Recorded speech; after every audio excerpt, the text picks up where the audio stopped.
IPL এর নিলামে মুস্তাফিজুর রহমানের বেস প্রাইস ছিল 2 কোটি রুপি। তখন কোনো ফ্র্যাঞ্চাইজি মুস্তাফিজকে দলে নিতে আগ্রহ প্রকাশ করেনি, অথচ এখন কিনা মুস্তাফিজকে রেকর্ড 6 কোটি রুপিতে দলভুক্ত করার দাবি করছে দিল্লি ক্যাপিটালস।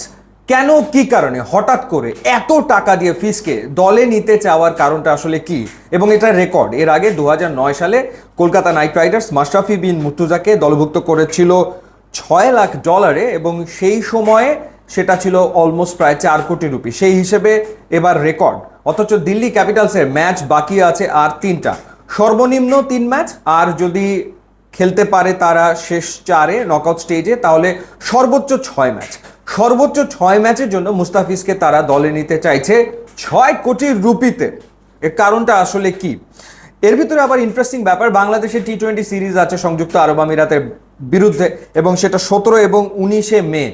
আবার আইপিএল যে শুরু হচ্ছে নতুন করে, দিল্লির প্রথম ম্যাচ হচ্ছে 18 মে গুজরাট টাইটান্সের বিপক্ষে, 17 তারিখে বাংলাদেশের ম্যাচ সংযুক্ত আরব আমিরাতের বিপক্ষে, 18 তারিখে দিল্লির ম্যাচ গুজরাটের বিপক্ষে, তারপরে 21 ও 24 তারিখে বাকি 2 ম্যাচ। তো সেই ক্ষেত্রে আসলে এটা একটা ধোঁয়াশা পরিস্থিতি যে মুস্তাফিজ কি করবেন। মুস্তাফিজকে 17 এবং 19 তারিখে 2টা ম্যাচ খেলে তারপরে আইপিএলে যাবেন, এবং তারপর তিনি বাকি 2 ম্যাচ খেলবেন দিল্লির হয়ে। ব্যাপারটা কি এরকম দাঁড়াবে? বাংলাদেশ ক্রিকেট বোর্ড এই বিষয়ে কোনো কিছুই জানে না, কারণ মুস্তাফিজের পক্ষ থেকে নাকি এনওসি এখন পর্যন্ত চাওয়াই হয়নি। বিসিবি কখনোই কোনো কিছু জানে না, যেটা খুব স্বাভাবিক ঘটনা। এখন প্রশ্ন হচ্ছে যে দিল্লি এত টাকা খরচ করে তড়িঘড়ি করে মুস্তাফিজকে দলে নিতে চাইছে কেন?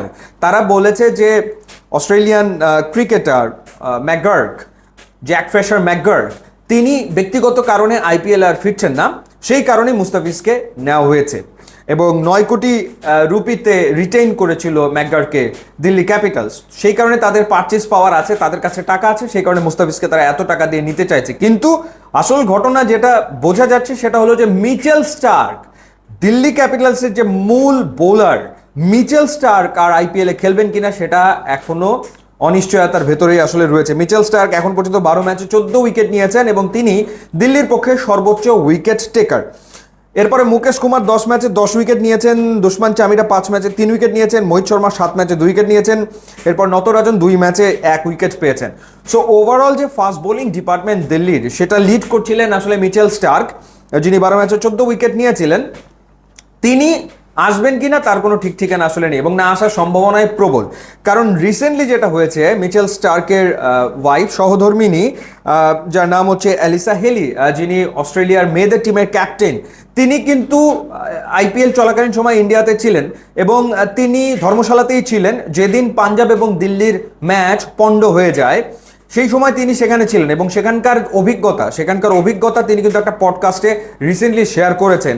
যখন আসলে পাকিস্তান আক্রমণ করে ধর্মশালা থেকে মাত্র 90 কিলোমিটার দূরে পাঠানকোটে, তখনকার পরিস্থিতি আসলে কি ছিল, এবং কি ধরনের ট্রমার ভেতরে আসলে মিচেল স্টার্ক পড়ে গিয়েছিলেন, সেই ঘটনার বর্ণনা তিনি করেছেন। তো সেখান থেকেই বোঝা যায় যে সেই ট্রমা কাটিয়ে মিচেল স্টার্ক আবারও আইপিএলে ফেরার সম্ভাবনা আসলে খুবই ক্ষীণ। এখন সে যদি না ফেরে, মিচেল স্টার্ক যদি না ফেরে, সেক্ষেত্রে তো ডেফিনেটলি একজন ফাস্ট বোলার প্রয়োজন দিল্লির প্রচণ্ড রকমভাবে পড়বে তাদের বোলিং ডিপার্টমেন্টে। হ্যাঁ, অক্ষর প্যাটেল রয়েছেন, এরপর তাদের স্পিনার রয়েছেন আরও একজন ন্যাশনাল টিমে খেলেন। তো সেই ক্ষেত্রে এই যে ফাস্ট বোলার, সেই ফাস্ট বোলার কিন্তু ডেফিনেটলি প্রয়োজন পড়বে। সেই কারণেই তড়িঘড়ি করে আসলে মুস্তাফিজকে এত টাকা দিয়ে তারা দলভুক্ত করার দাবি করছে। মুস্তাফিজ বিষয়টা আজকেই জেনেছেন, এবং এখন পর্যন্ত বিসিবি এ বিষয়ে কোনো কিছু জানে না। সুতরাং এই ব্যাপারটা স্পষ্ট হতে মুস্তাফিজ যাবেন কি যাবেন না, গেলে কয়টা ম্যাচ খেলবেন, সেটা স্পষ্ট হতে বোধহয় একটুখানি সময় আসলে লাগবে। ইউটিউব, ইনস্টাগ্রাম লিঙ্ক দেওয়া আছে, আপনারা যদি যোগ দেন তাহলে খুবই খুশি হব। And thanks for watching.